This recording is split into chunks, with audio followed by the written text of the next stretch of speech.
My dear students, very important part of the employee orientation programs are the employee handbooks. One of the most important documents to be discussed during organizational orientation is employee handbook. What are the reasons that why employee handbook is very important? Let's discuss those reasons. Number one, it provides a written declaration of the company's commitment to fair employment practices and equal employment opportunity with regard to all employees in all work-related instances. So it is sort of an employment declaration. That's why all things are written and all things must need to be informed on the first day of the employee in the organization.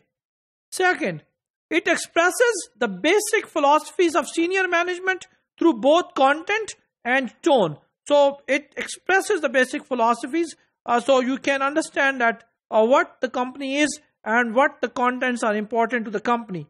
Number three, it serves as a basic communication tool pertaining to various areas of work because there is a dire need of a written communication between an employee, the new employee, and the employer, and these all kind of information are written in the handbook, and you can establish a written communication rather than only verbal and non-verbal communication. And number four, it clarifies an organization's expectations of its employees. As we told you earlier that it is very much important to tell the organization expectation to the employees, and it is very much important to tell the employees expectation to the organization. So sharing the expectations with each other is very important. So employee handbook would serve the purpose, and the beautiful thing in the employee handbook that it is written and you can read it by yourself. Number five, it outlines the benefits and privilege of working for an organization. So all benefits, all privilege, a salary structure, etc., all such kind of information are available in the employee handbook.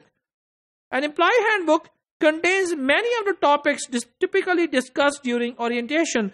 While it is important because everything is written, and so such kind of information are self-explanatory, and you can keep a record of such information for your own information. It is advisable to encourage employees to ask questions and seek clarification if you have some kind of a confusion. So it is a good idea to ask questions related to the employee handbook material. In addition, because of possible legal ramifications, companies must ensure that recipients understand the handbook's elements and contents in a proper manner. Employees should be asked to sign a statement that they have received a copy of the company handbook and have read and understood its content. So there must be an agreement, there must be a signature on the statement that employees understood whatever is written in the employee handbook. So you agree with the terms and conditions, you agree with the material, and that signed statement is very important to be mentioned. Who would attend the program, orientation program? Departmental representation. The next area to consider in orientation planning is a departmental representation. That is who should conduct or be actively involved with the program ideally.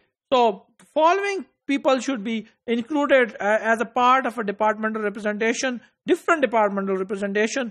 So number one is the members of a human resource department. That is very much important.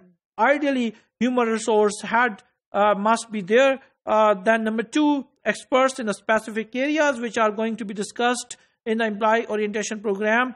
That must be there. One expert or more than one expert in a different area. And then number three, members of a management representing different departments, means each one member from each department must need to be there.